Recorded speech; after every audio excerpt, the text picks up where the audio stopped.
बता दे तो इसमें पूरा आखिरी तक के इसको दबा दे, चालू करे ना। अब यहाँ पे क्या हो रहा है, प्रोसेस योर ट्रांजेक्शन। प्रोसेस हो रहा है मतलब मेरा कार्ड उसने पढ़ रहा है, पढ़ने के बाद मुझे पैसे निकालने हैं। यहाँ पर पैसे आए 4000, 1000, 2500, और मुझे इसमें से नहीं चाहिए, मुझे 100 रुपए चाहिए, है ना, मुझे इतने पैसे नहीं चाहिए। तो अदर ट्रांजेक्शन को टच किया। अब ये क्या बोलता है, चेक यूर ATM पिन।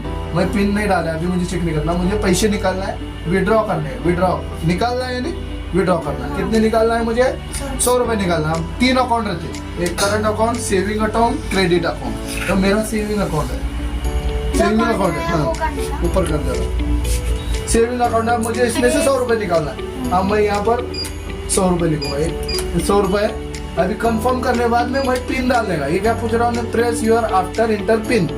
मेरा पिन मुझे मालूम है, तुमको भी नहीं बताऊंगा। ये जो है मैं डाल दिया। अब मैं प्रेस आफ्टर पिन, प्रेस करो बोलता हूँ। प्रेस करने के बाद में यहाँ से हाँ, इंटर अमाउंट इन मल्टीप्लाई। ये क्या बोल रहा है, 100 रुपए नहीं है इसमें, 500 निकालो कहता है।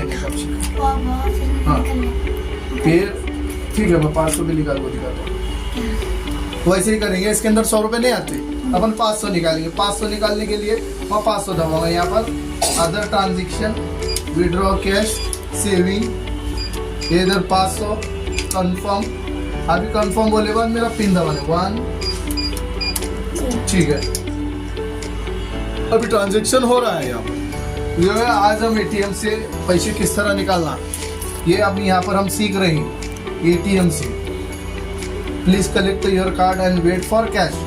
यानी क्या बोल रहा है, तुम्हारा कार्ड निकाल लो और पैसे के लिए इंतजार करो। अब इंतजार करे बाद यहाँ से पैसे आ गए। ये कितने रुपए आ गए, 500 रुपए हमने आज यहाँ पर निकाल कर देखा है। बहुत आसान है क्या नहीं। तो तुम भी जब बड़े हो जाएंगे, तुम्हारा अकाउंट जब भी खुल जाएगा, तो तुम भी इसी तरह से ATM से पैसे निकाल सकते और ऑनलाइन ट्रांजैक्शन कर सकते। चलो।